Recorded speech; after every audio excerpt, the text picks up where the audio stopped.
एक सरसब्ज वादी, पहाड़ों के दरमियान छुपी हुई एक खुशहाल तहजीब। ये वो सरजमीन थी जहां दौलत, ज़िराअत और अमन एक साथ बसते थे। कुरान उसे एक नाम देता है, कौम सबा। क्या चीज थी जिसने इस अजीम कौम को मिटा दिया? ये सवाल हमें हजारों साल पीछे ले जाता है। कदीम यमन, अरब का जनूबी हिस्सा, तजारत का एक बड़ा मरकज। यहां लोग मेहनती थे, मुनज्जम थे और तरक्की याफ्ता थे। इनकी ताकत का राज था एक अजीम बंद। ये बंद पानी को जमा करता और जमीन को सैराब करता था। इसे आज हम सद्दे मारिब के नाम से जानते हैं। इस बंद ने एक बंजर जमीन को बागात में बदल दिया था। कुरान कहता है, उनके दाईं और बाईं बागात थे। हर तरफ हरियाली, फल और जिंदगी की रौनक। लोग सुकून और खुशहाली में जिंदगी गुजारते थे। उनके शहर साफ सुथरे और महफूज थे। अल्लाह ने उन्हें बेहतरीन रोजी अता की थी और एक वाज़ेह पैगाम दिया था।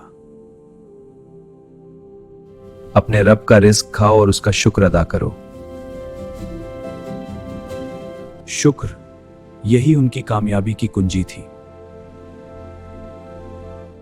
मगर वक्त के साथ कुछ बदलने लगा। खुशहाली ने दिलों में गुरूर पैदा किया।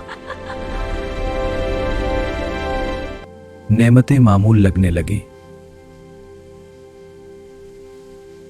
शुक्र की जगह गफलत ने ले ली। लोग दुनिया में ज्यादा और रब से कम जुड़ने लगे। कुरान बताता है कि उन्होंने अजीब दुआ की। उन्होंने कहा, हमारे सफरों के फासले बढ़ा दे। वो आसान जिंदगी से उकता चुके थे। ये नाशुक्री की एक अलामत थी। दिलों में बेइत्मीनानी बढ़ रही थी और रूहानी कमजोरी फैल रही थी। जब कौमें शुक्र छोड़ देती हैं तो बुनियादें हिलने लगती हैं। कौम सबा भी इसी मोड़ पर खड़ी थी।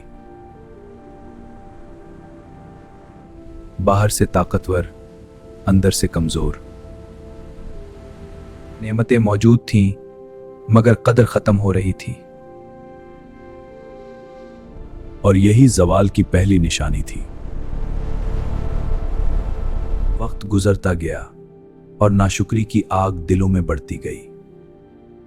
सद्द मारिब, जो उनकी ताकत का राज था, कमजोर पड़ने लगा। पानी का दबाव बढ़ा और एक होलनाक लम्हा करीब आ गया। फिर एक जबरदस्त टूट फूट ने बंद को चीर दिया। पानी दीवार की तरह टूटा, खेत बह गए, बाग उजड़ गए, घर तबाह हो गए, जिंदगी की रौनक खत्म हो गई। सरसब्ज जमीन कांटों और झाड़ियों में बदल गई। कुरान बयान करता है कि हमने उनके बागों को ऐसे बागों से बदल दिया जिनमें कड़वे फल थे। ये सिर्फ कुदरती आफत नहीं थी, बल्कि एक इलाही तंबिया थी। नेमतें थी, मगर नाशुक्री ने सब कुछ खत्म कर दिया। सैलाब के बाद कौम सबा बिखर गई। लोग मुख्तलिफ इलाकों में हिजरत करने पर मजबूर हुए।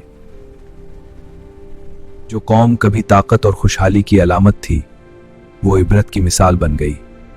कुरान कहता है कि हमने उन्हें कुसू में बदल दिया ताकि आने वाली नस्लें सबक हासिल करें। ये अंजाम मुसलसल नाशुक्री, गुरूर और गफलत का नतीजा था। कुदरत की ताकत इंसान की बनाई हुई दीवारों से बड़ी है। सद मारिब, जो कभी जिंदगी का माखिज था, अब टूट फूट का मंजर पेश कर रहा था।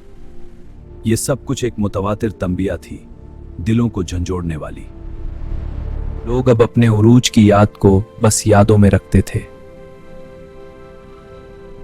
बागात, बाजार, मोहल्लात, सब कुछ सिर्फ दास्तानें बन गए। सद्द मारिब की तबाही ने सबा की तकदीर बदल दी। सबा की कौम की ताकत और दौलत। सिर्फ जमीन के टूटे हुए हिस्से बाकी थे और इबरत की गवाही। ये सब कुछ एक सबक था, अल्लाह की ताकत की याद दहानी। कुरान हमें याद दिलाता है कि नेमतों की नाशुक्री तबाही का पेश खीमा है। कुदरत की हर नेमत का शुक्र जरूरी है। अगर शुक्र ना हो तो तरक्की भी जवाल में बदल सकती है। सबा की कहानी हमें आजिज़ी सिखाती है। ये हमें सिखाती है कि नेमतों का इस्तेमाल अल्लाह की रजा के लिए होना चाहिए। ये मंजर हमें बताता है कि इंसान की मेहनत और ताकत अल्लाह के हुक्म के बगैर बेअसर है। सब कुछ, दौलत और ताकत, वक्त के साथ फना हो सकता है। कौम सबा की मिसाल आज भी हमारे लिए एक जिंदा पैगाम है। ये कहानी हमें याद दिलाती है कि नेमतों का शुक्र, इबादत और आजिज़ी जिंदगी की असल कामयाबी है। अगर हम सबक सीख लें तो तारीख की ये दास्तान हमारे लिए रहमत बन सकती है। अगर मेरे वीडियो अच्छे लगे तो चैनल को सब्सक्राइब और वीडियो को लाइक करो और ऐसी वीडियो को देखने के लिए कमेंट्स करो।